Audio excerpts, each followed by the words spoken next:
Okay, thank you for your patience. Happy Friday. We don't have school on Monday, right? Okay. Yes, we'll take it. But then, the bad thing is we have to go till Thanksgiving before we get another break. Wait a minute, you guys get a break on like our in-service day in October, I think. It's okay, it's all good. Could we just not have this, like, the Monday, Wednesday, Friday lecture classes then until that Wednesday? Right. Yep. Yep. We'll just kind of absorb that day into it all works. Yep. Okay, so we talked about properties, right?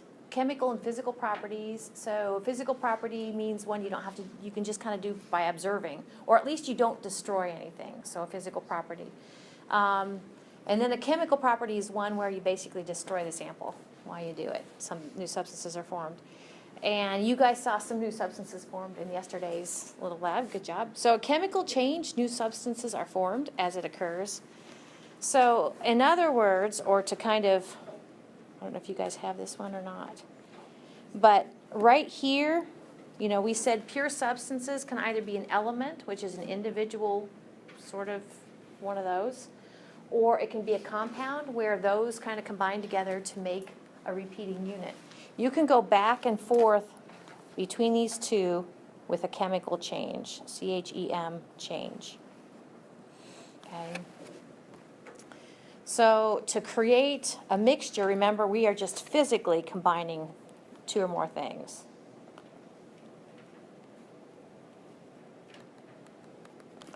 Okay. Oops. So now I think I can play these for you.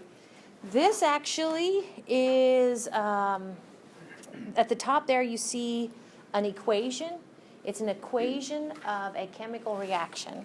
So we kind of talked a little bit about those in lab yesterday. This is what you start with. I know that because this right here is called the reaction arrow.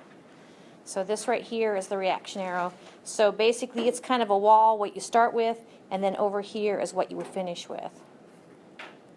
One of the things that intrigues me or excites me about science is that we kind of, in a very short statement like that, can say a lot of what's going on. So what does the S stand for, did we decide? Solid. Solid, very good. What's the G stand for? Gas, yep. When the L? Liquid, yep. And we talked about this yesterday because you guys were like, well, where did the Na come from? Where did the Na, of course, is sodium. Where did it come from on the product side? Well, you can't just create Na. It had to come from the reactant side.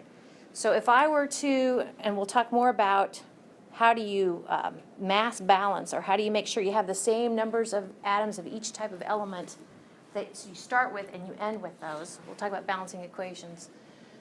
But can you see, for instance, we'll talk more about this later, but this little subscript with the 4, and we talked about phosphorus, it's like a quartet. Instead of a diatomic, it's a quartet.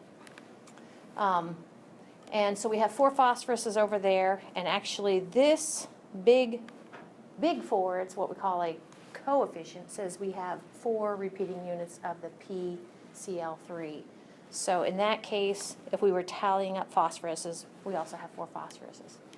If this is 4, means I have 4 repeating units of PCl3. How many CLs do I have over there?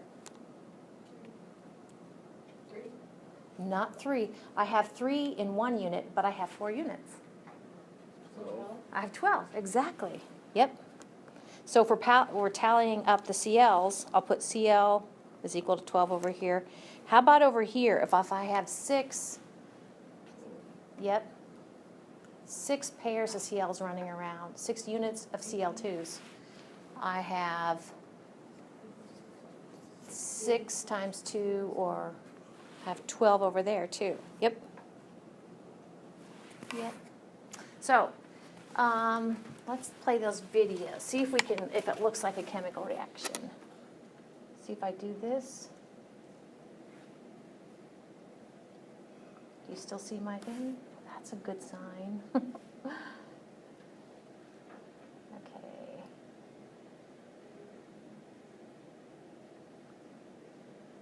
I think it was these. I think it was the